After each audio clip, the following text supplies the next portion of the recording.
I had no idea that this night would change everything. I'd worked late, hoping to surprise Ethan with dinner, something simple but special.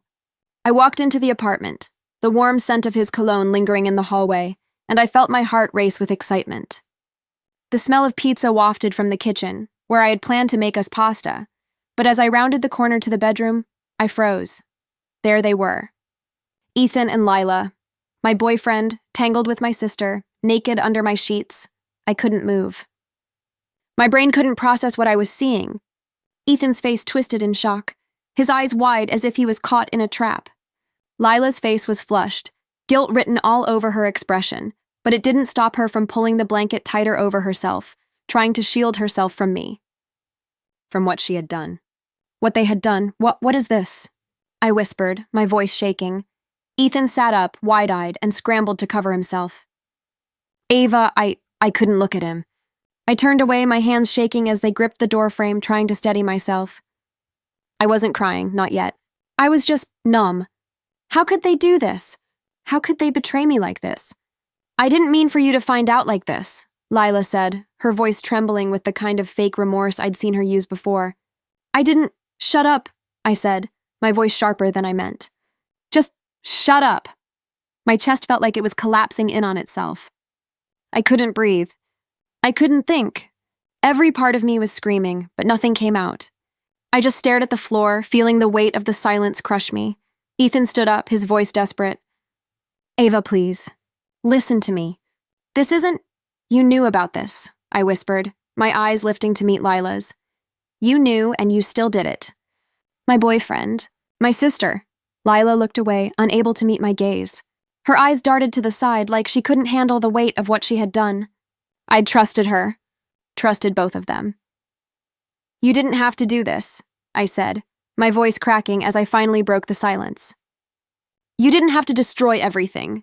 Ethan stepped forward, trying to touch my shoulder. Ava, listen, it was a mistake. I never wanted this to happen.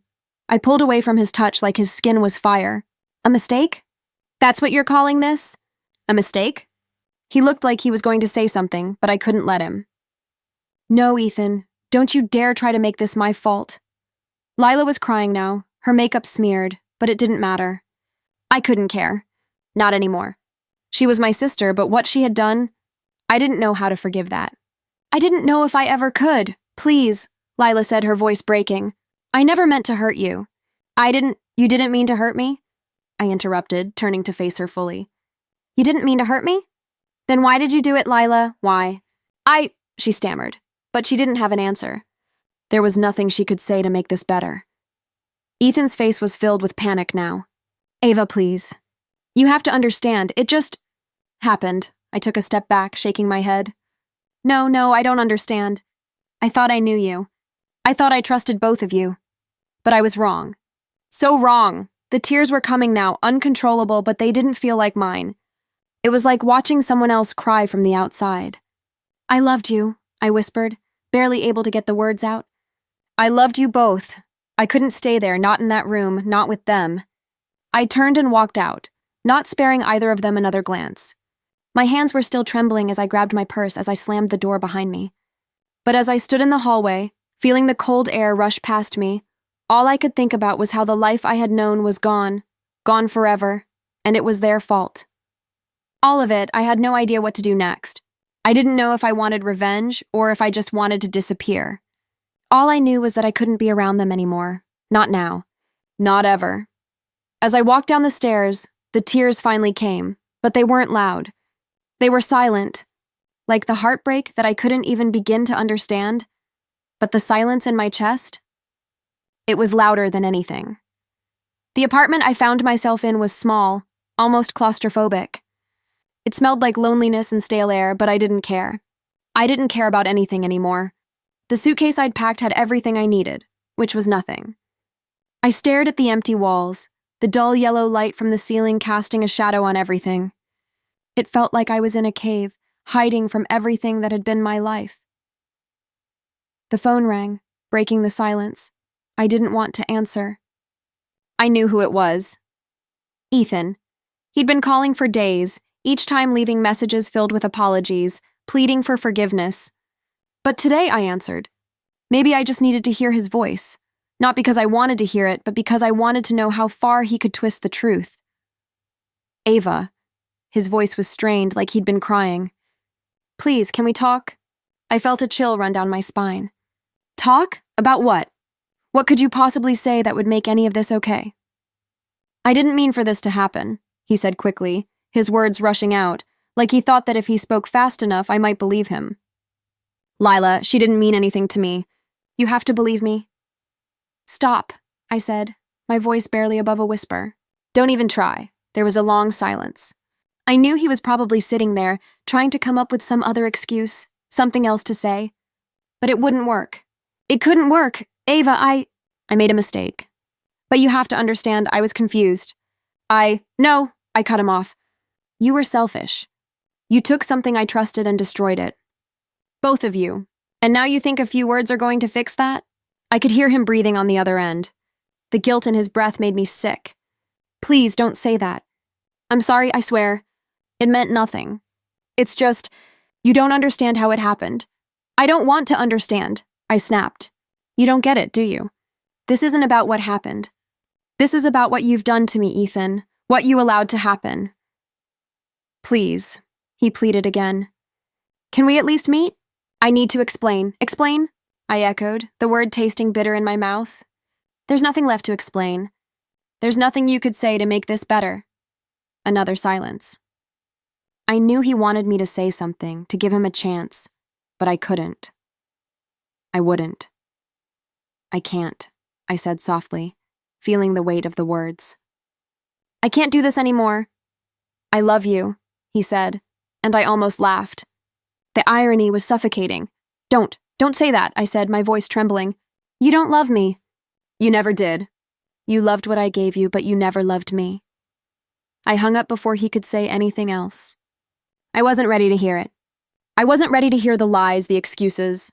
It was over. It had been over the moment I walked into that room and saw them together. Everything had fallen apart, and no amount of apologies could fix it. The weight of everything hit me all at once. I sat on the couch, my hands shaking as I held the phone. My head was spinning. I could still hear his voice in my mind, telling me how sorry he was, how much he loved me. But the truth was clearer than anything. I had let him betray me. I had let Lila tear my life apart. And now I was left to pick up the pieces. The door opened, and I looked up to see Grace standing there, her eyes wide with concern. Ava, you okay? I forced a smile, though it felt like a lie. Yeah, I'm fine. She didn't buy it. She never did. Grace sat beside me, her hand resting gently on my shoulder. I know you're not okay. I can see it. Do you want to talk about it? I shook my head. Talking wouldn't help. Nothing would help. I just wanted to be numb. Ethan called, didn't he? She asked softly. I nodded, swallowing hard. Yeah, he thinks that if he says the right things, I'll just forget everything. Like it doesn't matter. It does matter, Ava, Grace said, her voice filled with quiet conviction. You're not the one who messed up. They are. I wanted to believe her. I wanted to believe that everything would be okay, that I could move on, that this wouldn't consume me. But I wasn't sure anymore. All I could feel was the ache in my chest, the emptiness that grew deeper with every breath. I closed my eyes, leaning into Grace's touch, feeling the warmth of her hand as she comforted me. In a way, she was the only thing that kept me from falling apart completely. Ethan's lies, Lila's betrayal, my mother's disappointment, and my father's silence. It all swirled inside me, crashing against the walls of my mind. I didn't know how I was supposed to get through this. I didn't know if I even wanted to. But for now, I let Grace be the one thing I could still trust. I didn't know what shocked me more, that Ethan and Lila were engaged, or that it had only been 3 months since everything fell apart. When Grace told me, I remember laughing. It was a broken, hollow laugh. I couldn't stop. I laughed until I cried, my body shaking with disbelief. I thought about the betrayal, the anger, the heartbreak. And then I thought about them. Ethan, with his smug smile, his perfect words, and Lila, always pretending to be the sweet sister. They were engaged. The audacity of it nearly broke me all over again. I can't believe it, I muttered, wiping my face with my sleeve. After everything, they're getting married? Grace sat across from me, her eyes filled with concern. Ava, I don't want your pity. I cut her off. I don't know what to think anymore. You don't have to think about it at all, she said, reaching for my hand. Let them go. But I didn't want to let them go. I didn't. I was so tired of being the victim in this story. I was tired of sitting back, watching them live their perfect life, while I was left with nothing but ashes. It was like I had been waiting for some grand moment of justice, some miracle, where they'd realize what they'd done and come crawling back.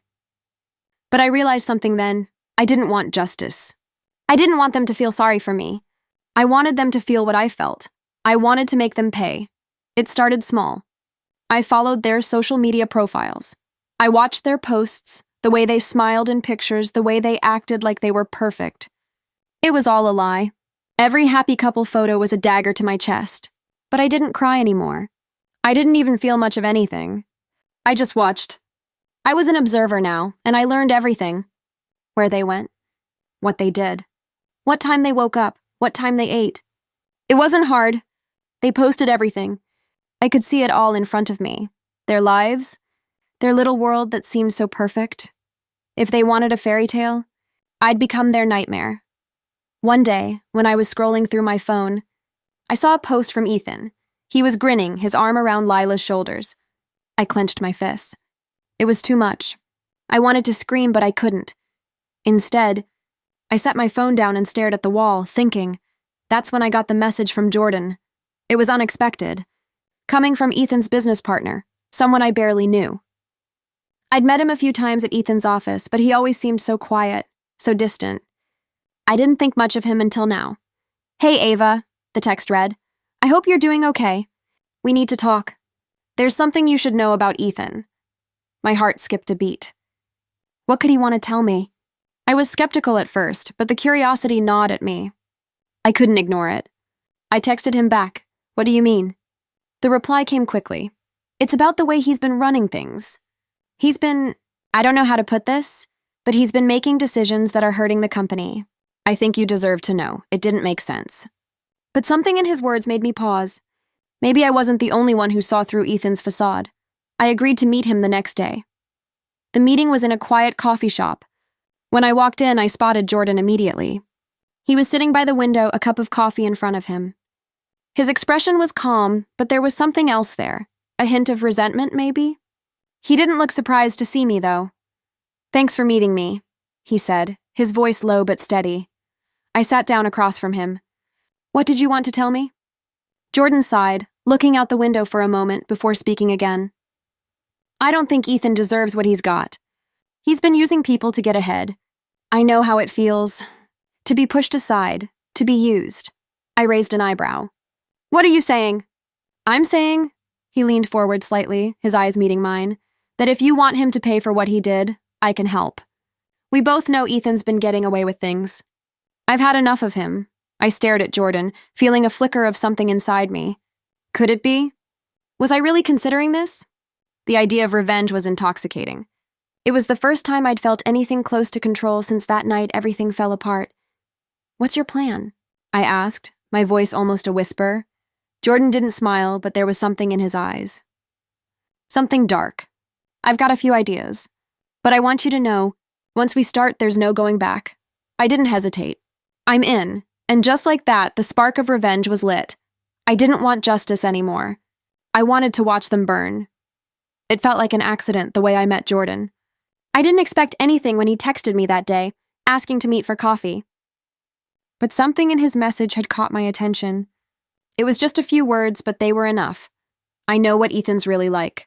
So here I was, sitting across from him in a small cafe, a steaming cup of coffee in my hands, and a cold knot of curiosity twisting in my stomach. Jordan looked like he was deep in thought, not nervous, but guarded. His eyes were sharp, like he was studying me just as much as I was studying him. Thanks for meeting me, he said, breaking the silence. I nodded, not sure what to say. I'd never been great at small talk, especially not in situations like this. So what's going on? I asked, keeping my voice even, though I could feel the adrenaline creeping in. Jordan shifted in his seat, his gaze flickering for a moment before settling on me. I'm going to be honest with you, Ava. I hate Ethan. I've hated him for a long time. I raised an eyebrow. Hate him? Why? He leaned back, his voice quieter now. Because he stole my project. He took credit for my work, and then he got promoted while I got left behind.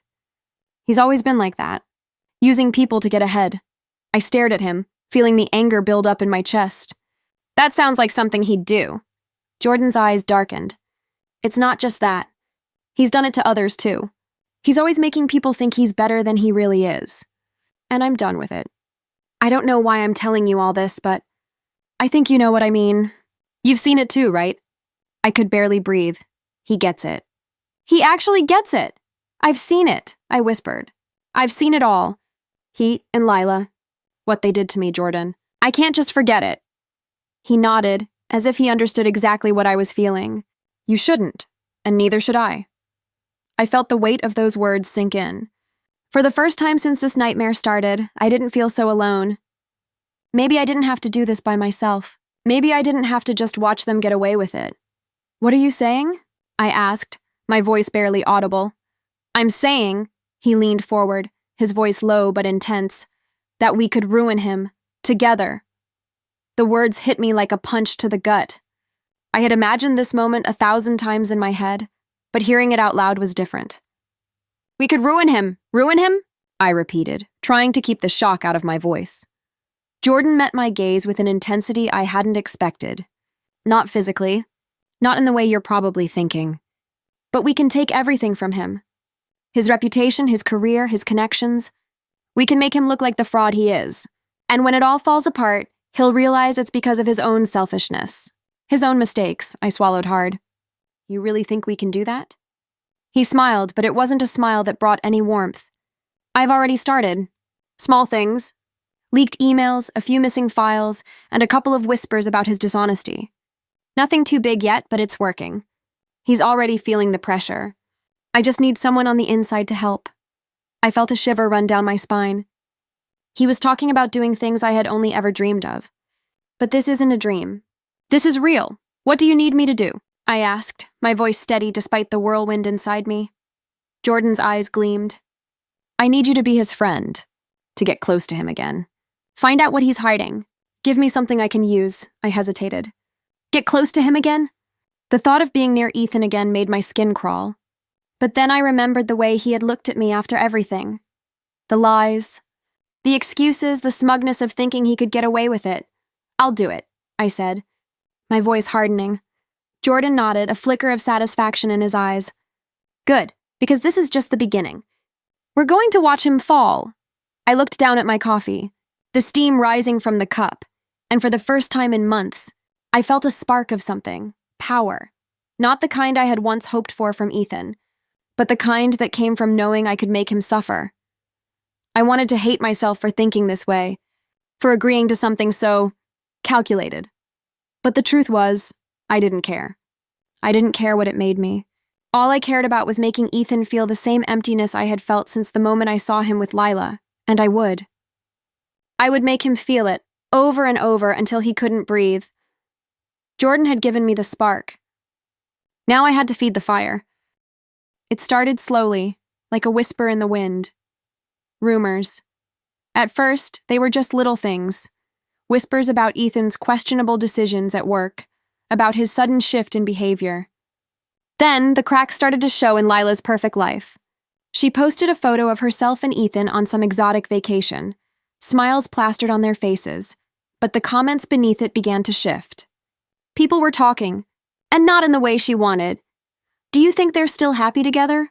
Grace asked me one night, her tone cautious like she was testing the waters.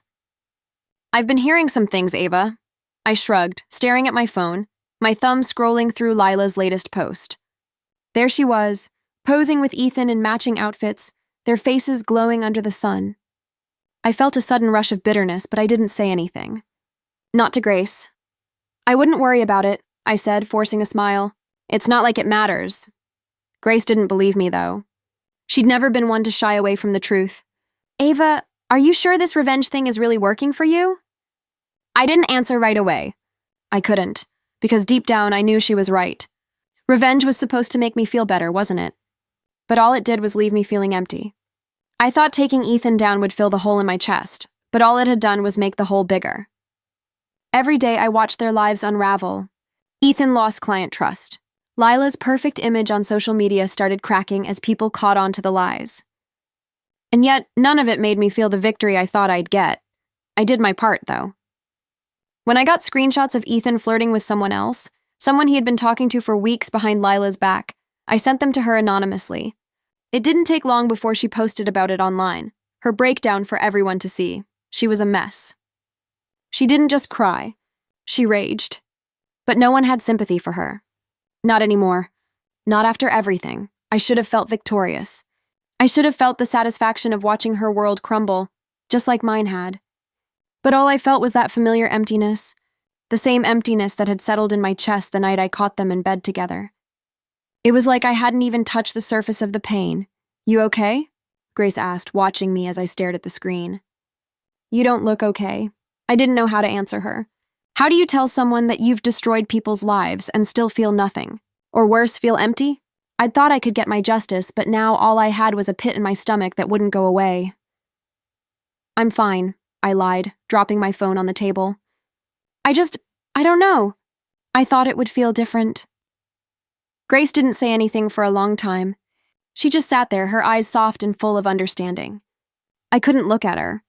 I didn't want her to see what was in my eyes, how much I regretted this. How much I missed the person I used to be, the person I was before this all started. "Is it making you happy?" she asked, her voice barely above a whisper. I didn't want to lie to her, not completely, but I couldn't bring myself to tell her the truth. The truth was that revenge wasn't the answer. The truth was that I didn't know what would make me happy anymore. I just knew that I had to keep going. I had to keep pushing forward. "Yeah," I said, my voice flat. "It's making me happy." But it wasn't. It wasn't at all. Grace didn't seem convinced. She reached across the table and placed her hand over mine. "Ava, you don't have to do this alone. You don't have to keep punishing yourself like this." I wanted to pull away. I wanted to tell her to stop being so understanding. I wanted to tell her that it was too late to fix any of it, that I couldn't go back. But I didn't say any of that. Instead, I nodded, even though I didn't believe it. I couldn't let her see how broken I really was. "I know," I whispered, "but I don't know how to stop." The words hung in the air between us, and for a moment I just stared at my hands, willing the emptiness to go away. But it didn't. It wouldn't. Not yet. Maybe not ever. I wasn't expecting the knock at the door. In fact, I never thought Lila would be the one to show up, not after everything. But there she was, standing on the other side of the door, her eyes swollen from crying, her face pale and raw. I didn't even have to ask. I knew what she wanted. "Ava, please." Her voice cracked as she spoke, her hands trembling. I know I've hurt you, but I'm begging you. Please forgive me. I didn't mean for any of this to happen." I stood there silent, looking at her. Part of me expected to feel something.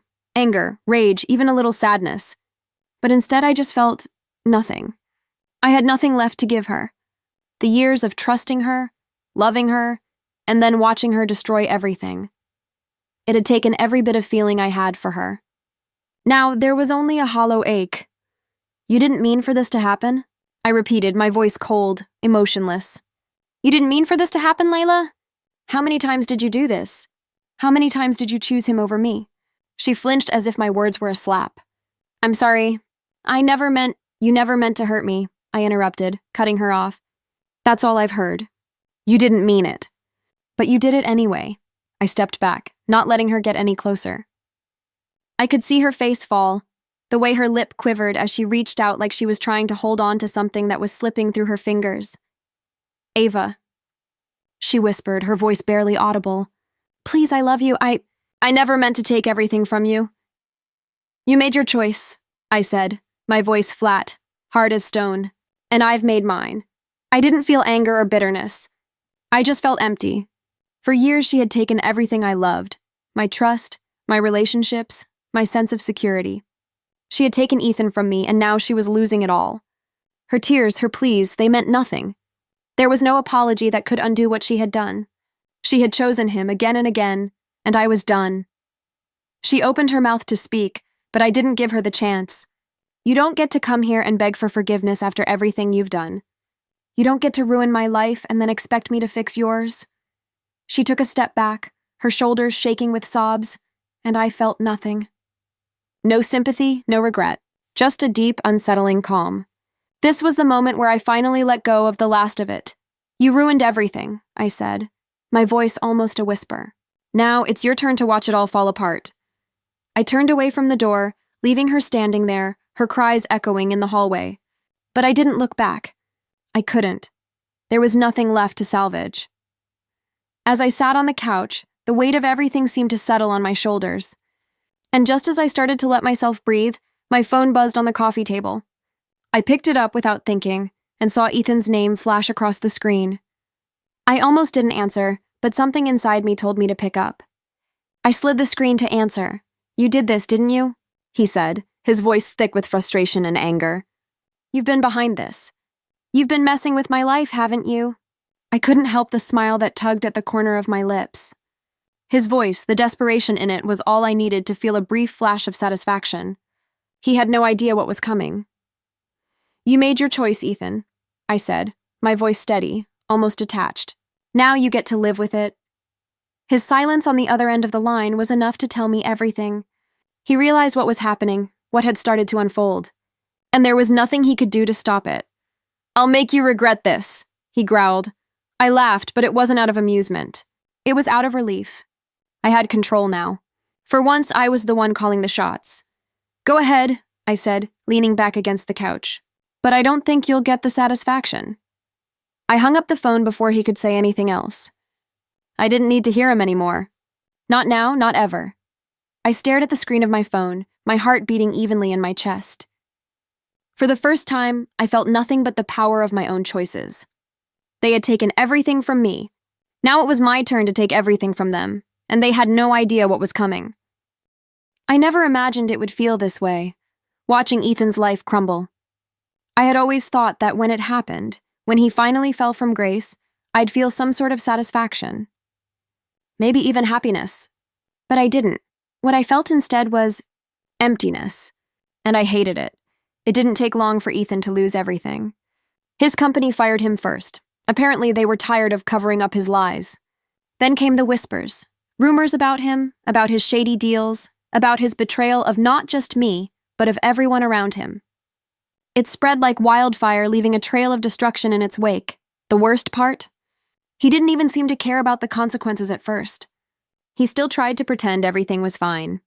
But then his calls became more frequent. And the messages, they were full of apologies. He sounded desperate. Ava, I need to talk. Please, just give me a chance to explain. At first, I ignored him. But after the third or fourth call, I couldn't resist anymore. Not because I wanted closure, but because I wanted him to hear the truth. I agreed to meet him, the same way you agree to meet a snake that you know is venomous. I wasn't doing it for the reasons he thought. I wasn't doing it to make peace. I was doing it to end it, to finally put everything to rest. When I showed up at the bar, I found him sitting at a corner booth, his shoulders slumped, his face hollow. I didn't feel sorry for him. I didn't feel anything. He looked up when I approached, and the moment our eyes locked, I could see the flicker of hope in his. It was pathetic. Ava, he said, his voice shaky. I didn't want it to be like this. I never meant for things to go so far. I cut him off, my voice cold. Don't, Ethan, don't even try. You lost the right to explain yourself a long time ago. His face twisted in confusion. I know I messed up. I get that, but Lila, she left me. I can't handle it, Ava. I thought she was the one. But I was wrong. I made a mistake. I should have chosen you. You were always there. He started to cry. I could see the tears running down his face, but they didn't move me. Not anymore. Watching him break felt like watching a scene from a movie. Distant, cold, like I was an observer, not a participant. But that's when I realized I wasn't just an observer anymore. This was my moment.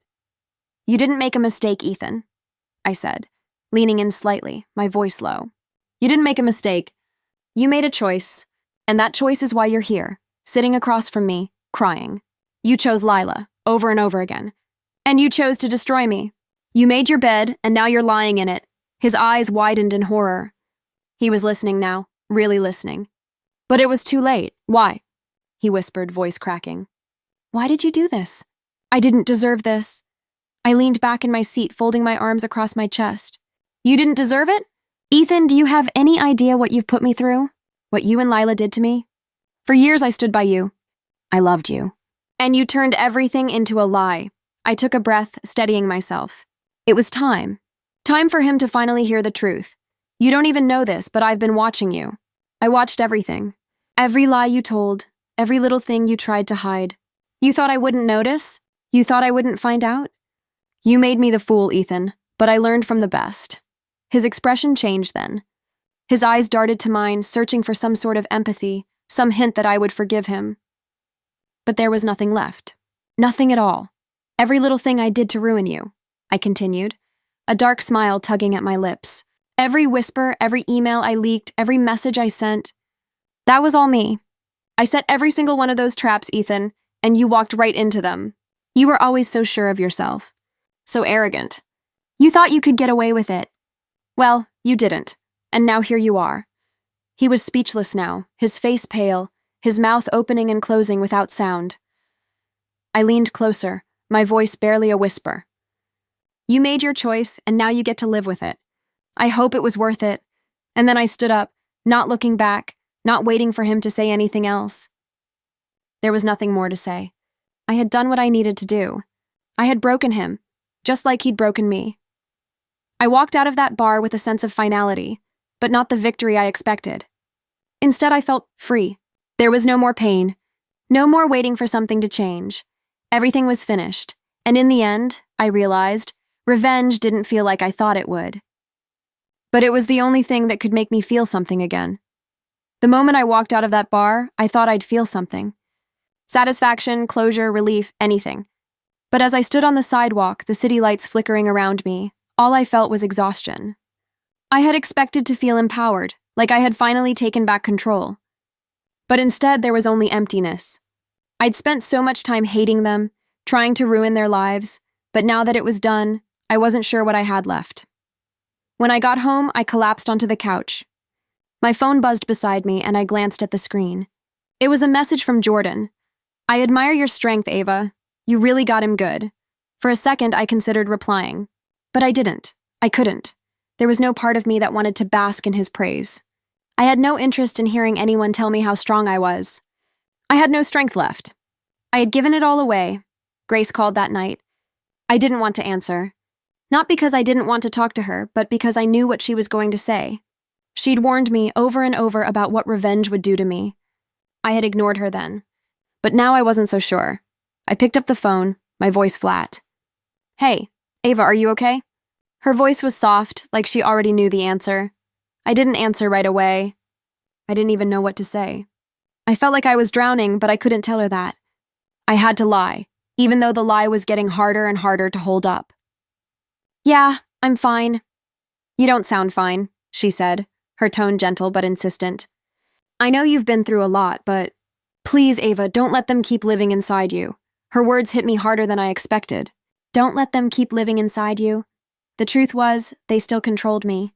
Ethan, Lila, even the thought of revenge, they had all become a part of me, in a way I couldn't escape.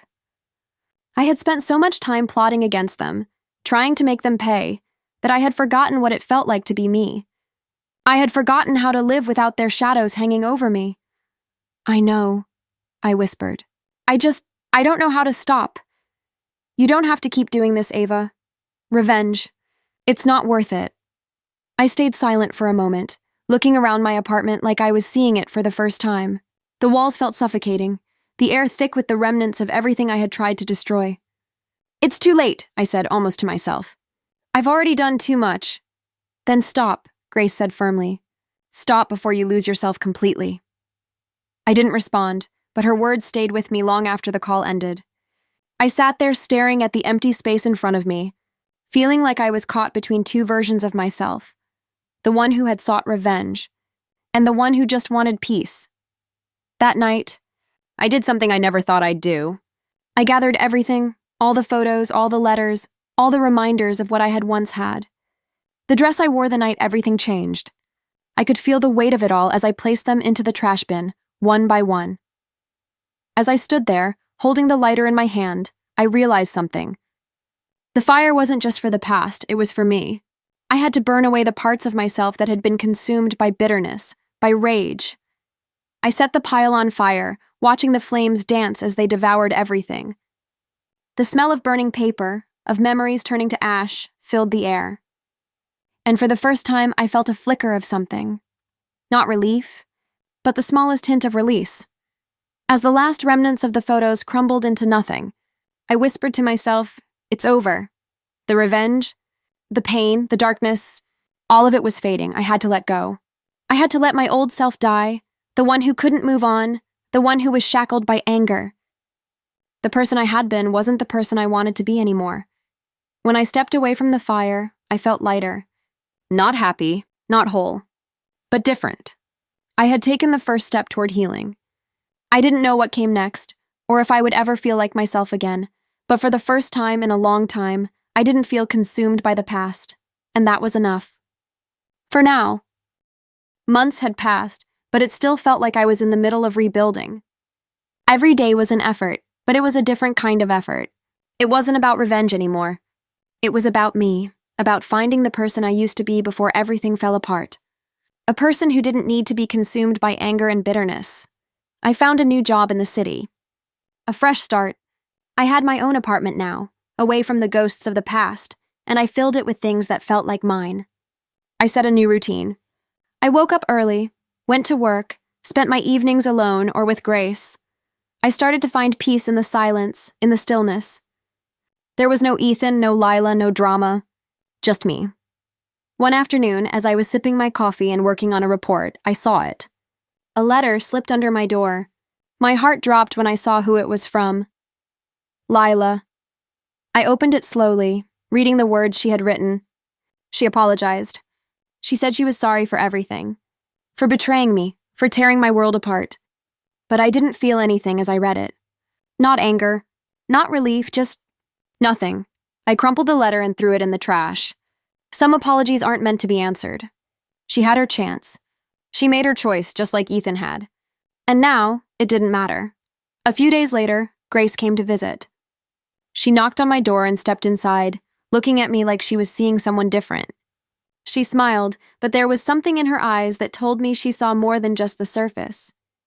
"You look alive again," she said, her voice soft but sure. I looked at her, unsure of what she meant. I didn't feel different. But then I realized, maybe I did. I wasn't trapped anymore. I wasn't looking over my shoulder, waiting for the next betrayal. I wasn't planning revenge. I was simply living. I smiled, but it wasn't out of pride. It wasn't because I'd won, or because I'd made them pay.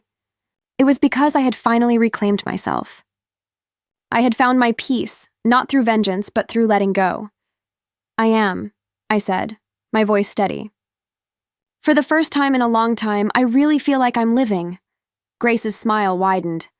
"I'm so proud of you, Ava. I didn't need her to say it. I already knew. For the first time, I was proud of myself. I had been broken, but I wasn't anymore. The pieces were scattered, yes, but they were mine. I had picked them up, piece by piece, and rebuilt myself. The past still lingered, but it didn't control me anymore. I didn't need their apologies. I didn't need their forgiveness. What I needed was to move forward, and I was finally doing it.